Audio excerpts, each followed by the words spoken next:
জি, আমার বিশ্লেষণ হচ্ছে যে ওনাদের এই প্রশ্নটি ওনাদেরকেও করা হয়েছে কিংস পার্টির যে বিষয়টা, মানে আমি ইন্টারভিউ ওনাদের দেখছিলাম, তো ওনারা যেটা উত্তর দিয়েছেন যে মানে বিএনপি এবং জাতীয় পার্টি ওনারাও কিন্তু ক্ষমতায় থাকা অবস্থায় মানে প্রেসিডেন্ট এরশাদ এবং প্রেসিডেন্ট জিয়াউর রহমান এই দুটো পার্টি কিন্তু ফর্ম করেছেন।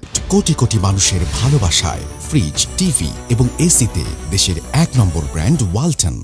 তো সেই হিসাবে কিন্তু বিএনপি এবং জাতীয় পার্টিকে ওনারা কিংস, এটা আমার কথা না, এটা ওনাদের বক্তব্য, যে ওনারা আখ্যায়িত করেছেন এবং তারা বলছেন যে সেই হিসাবে বিএনপি বা জাতীয় পার্টি তো অবৈধ কিছু না, অর্থাৎ এটা তো অবৈধ কোনো জিনিস তারা করে নাই। সো আর ওনারা যেটা বলছেন যে কিংস পার্টির এই অ্যালিগেশনটা ওনারা ডিনাই করছেন। সো এখন এই বিষয়টা আসলে ওনারা যেটা ডিনাই করছেন যে আমাদের সরকারের সঙ্গে সংশ্লিষ্টতা নাই, আমরা সরকার সমালোচনা করি, এরকম বিভিন্ন প্রসঙ্গ এখানে উঠে আসছে এবং ওনারা বিভিন্ন রিফর্ম প্রপোজাল দিচ্ছেন। তো এখানে আসলে মূল বিষয় যেটা আর কি আমার বিশ্লেষণ খুব মানে ফ্র্যাঙ্কলি স্পিকিং, সেটা হচ্ছে যে নাগরিক কমিটি যেভাবে এটা গঠন করা হচ্ছে, ওনারা বিভিন্ন ভালো ভালো প্রস্তাব দিচ্ছেন, ঠিক আছে, দিতে পারেন, এটা ওনাদের রাইট। বাট এই পার্টিটা যে পরিমাণ দ্রুত গতিতে আজকে এই উপজেলায় কয়েকশো জনের কমিটি, কালকে ওই উপজেলায় কয়েকশো জনের কমিটি, যে স্পিডে এটা গঠন করা হচ্ছে, মানে কোনো রকম যাচাই বাছাই ছাড়া খুব দ্রুত একটা জিনিস তৈরি করলে এটা কিন্তু লাস্টিং করা মুশকিল হয়। সো ওনাদের কিন্তু এই পার্টি স্ট্রাকচারে ভবিষ্যতে সমস্যা দেখা দিবে, কারণ কাকে ওনারা ঢোকাচ্ছেন, ওনারা কিন্তু এত র্যাপিডলি এই জিনিসটা বিল্ড আপ করা হচ্ছে যে এই পার্টির লংজিভিটি নিয়ে লং টার্মে সমস্যা দেখা দিবে। এখন হয়তো ওনারা একটা ফ্লোয়ের মধ্যে আছেন, বাট একটা পলিটিক্যাল পার্টি তৈরি করা এটা কিন্তু অনেক বছরের ব্যাপার এবং এটা কিন্তু একটা ধীরে ধীরে একটা প্রক্রিয়ায় লোক বাছাই করে আদর্শ তৈরি করে ধীরে ধীরে জিনিসটা তৈরি করতে হয়। আপনি জুলাই আগস্টের বিপ্লবের মতো আপনি যদি কয়েক সপ্তাহে বা কয়েক মাসে একটা বিশাল পার্টি পুরো দেশে দাঁড় করিয়ে ফেলেন অনেক লোকজন ডাক দিয়ে, এই জিনিসটা কিন্তু লাস্টিং করা নিয়ে প্রবলেম দেখা দেয়। ওনাদের কিন্তু এই প্রবলেমটা লং টার্মে হতে পারে। সংস্কারের বিষয়ে যেটি বৈষম্যবিরোধী ছাত্র আন্দোলন, বিশেষ করে নাগরিক কমিটির যে অবস্থান, আপনি জানেন যে তারা সংস্কার হতেই হবে, সংস্কারের পরেই নির্বাচন, তাদের একটি বক্তব্য কিন্তু ওনারা বিভিন্ন সংস্কারের কথা বলছেন। এখন প্রশ্ন হচ্ছে যে মানে এখানে মানে একটা বিষয় আসলে আমাদের মাথায় রাখা দরকার, যেমন ওনাদের সাইকোলজির মধ্যে যে বিষয়টা আছে, আমার কাছে মনে হয় যে বাইরে ওনারা যেটা বলছেন এর ভেতরে আসলে সাইকোলজিক্যাল একটা বিষয় আছে। সেটা হচ্ছে যে আমরা দেখেছি যে ফ্যাসিস্ট গভর্নমেন্টের লাস্টের দিকে তখন কিন্তু পুরা দেশের মানুষের মধ্যে একটা প্যানিক তৈরি হয়েছিল যে বাংলাদেশ বোধহয় শ্রীলঙ্কার মতো হতে যাচ্ছে, দেশের ইকোনমি বোধহয় কোলাপস করতে যাচ্ছে। এই যে আনপ্রেসিডেন্টেড কয়েকশো বিলিয়ন ডলারের লোন নেওয়া হলো, এটা কিন্তু এখনও পাহাড়ের মতো আমাদের মাথার উপরে চেপে আছে এবং মানে এটা কিন্তু একটা বিশাল সমস্যা। এমন কিন্তু না যে প্রবলেমটা সলভ হয়ে গেছে, এটা কিন্তু এখনও চ্যালেঞ্জ হিসাবে রয়েছে। এবং ওই সময় ডক্টর মোহাম্মদ ইউনূসকে সিলেক্ট করার কারণ কি, তখন একটা জেনারেল পাবলিক পারসেপশন ছিল যে উনি যেহেতু একজন অর্থনীতিবিদ এবং নোবেল বিজয়ী, সো এই হিউজ ইকোনমিক চ্যালেঞ্জটা সম্ভবত উনি মোকাবেলা করতে পারবেন। উনি হয়তো দ্রব্যমূল্য, মানে মানুষ যেটা আশা করেছিল যে দ্রব্যমূল্য কমাতে পারবেন এবং ওনার যে ইন্টারন্যাশনাল কানেকশন, এটা দিয়ে IMF, world bank, western world থেকে আরও সাহায্য, টাকা পয়সা, লোন নিতে পারবেন এবং এই পরিস্থিতি সামাল দিতে পারবেন। এই জেনারেল পারসেপশনের উপর থেকে কিন্তু ওনাকে আনা হয়েছে এবং এখনও পর্যন্ত কিন্তু অনেকের মধ্যে এই পারসেপশনটা আছে। এখন এই আশা কতটুকু পূর্ণ হয়েছে এটা আসলে ভিন্ন বিষয়।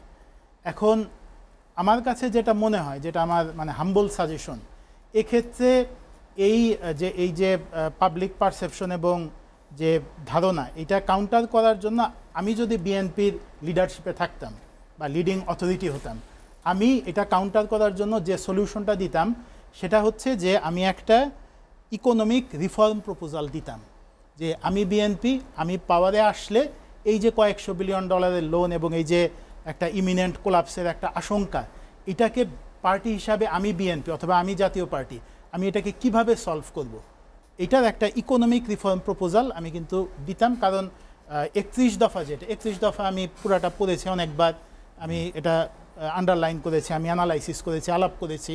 এটা ভালো জিনিস, এটার মধ্যে অনেক ভালো কথা আছে, যেমন সামরিক বাহিনীর সংস্কার ইত্যাদি, আরও অনেক কিছু আছে, কিন্তু সব কিছু ছোটো ছোটো বুলেট পয়েন্টে, কারণ এত ডিটেইলে তো যাওয়া সম্ভব না, অল্প কয়েক পেজের একটা ডকুমেন্ট। কিন্তু একটা ডিটেইলড ইকোনমিক রিফর্ম প্রপোজাল এটা বিএনপির যদি থাকে, যেটা পাবলিকলি অ্যাক্সেসেবল, পাবলিক ডোমেইনে অ্যাভেলেবল, তাহলে আমার মনে হয় যে অন্তত প্রাথমিক পর্যায়ে যেটা ঘটবে, আমাদের যারা এডুকেটেড ইন্টেলিজেন্সিয়া বা এডুকেটেড এলিট, তারা এই জিনিসটা পড়ে আশ্বস্ত হবেন, আশ্বস্ত হতে পারেন যদি বিএনপি সেরকম তৈরি করে আমাদের দিতে পারে। এবং সেক্ষেত্রে কিন্তু পাবলিকের যে ধারণা বা অনেকের মধ্যে যে একটা ধারণা যে বিএনপি আসলে কি হবে আমরা জানি না, বা তারা বা বৈষম্য বিরোধী সমাজও তারা বিভিন্নভাবে যেটা বলার চেষ্টা করছে যে বিএনপি আসলে কি আসলে এটা সামলাইতে পারবে, এরকম একটা কোশ্চেন ওনারা বিভিন্ন সময় রেইজ করেন। তো এই জিনিসটা কিন্তু আমার মনে হয় মোকাবেলা করা যেত। এটা এমন না যে আমি বিএনপির শত্রু হিসাবে এটা বলছি, এটা আমি জাস্ট একটা constructive suggestion as a general citizen আমি বললাম। বৈষম্য বিরোধী ছাত্র আন্দোলন এবং নাগরিক কমিটি ইত্যাদি ওনারা বিভিন্ন যে কথাগুলো বলছেন যে বিপ্লবী সরকার, তারপরে এরকম আরও বেশ কিছু দাবি, তো আসলেও এখন তো প্রায় 5 মাস পার হয়ে গেছে। এখন এই 5 মাস পার হয়ে যাওয়ার পরে এতদিন পরে সেগুলো করা আসলে the momentum has been lost. So ওনার এই কথার সাথে আমি একমত যে আসলে এরকম কিছু করলে ওইটা বিপ্লবের পরই ওই স্পিরিট থাকতে থাকতে করতে হতো। এখন 5-6 মাস পার হয়ে গেছে, এখন চিন্তা ভাবনা করছেন যে বিপ্লবী সরকার করা যায় কিনা। এই মুহূর্তে আমার মনে হচ্ছে না সার্বিক পরিস্থিতি দেখে যে এটা খুব বাস্তবসম্মত কোনো চিন্তা হবে। আমি এক সেকেন্ড সাপ্লিমেন্ট করি, উনি তো ব্যারিস্টার, আমি এই রিয়ার ব্যাপারে পড়াশোনা করি, লর ব্যাপারে। বিপ্লবী সরকার যদি ওনারা করেন এখন প্রক্লেমেশন দিয়ে, তাহলে এই সরকার অবৈধ হয়ে যাবে, নতুন শপথ নিতে হবে বিপ্লবী সরকারকে। কারণ এরা সংবিধান তো আপনি আগেরটা বাতিল করে ফেলবেন, সব বাদ দিয়ে ফেলবেন, আইন বাংলাদেশে যা আছে। তাহলে আপনি এই ইউনিট সরকার এই সংবিধানের শপথ নিয়ে তো আর থাকেন না, তাহলে এখন বাতিল হয়ে যাবে, সব বাতিল হয়ে যাবে। এটাকে কিভাবে হ্যান্ডেল করবেন? আন্তাজি বললে তো হবে না। আপনাকে দেশ চালাইতে হলে নবসের মধ্যে ব্যারিস্টার কোর্টে গিয়ে যখন জাজের সামনে বক্তব্য দিবেন, ওদিন দিয়ে ফ্রেমওয়ার্ক অফ দি লর ভিতরে থাকতে হবে, বাইরের বক্তব্য দিলে কাজ হবে না। আলোচনাটা শেষ করতেছে। ব্যারিস্টার তানজিরের কাছে সর্বশেষ জানার যেটি বিষয় যে 15 জানুয়ারি একটি টাইম লাইন আছে, আপনি জানেন যে সংস্কার কমিশন যেমন প্রতিবেদন দেবেন, তেমনি বৈষম্যবিরোধী ছাত্র আন্দোলনের কিন্তু একটি টাইম লাইন যে সেই সময় প্রোক্লামেশনটা দিতে হবে।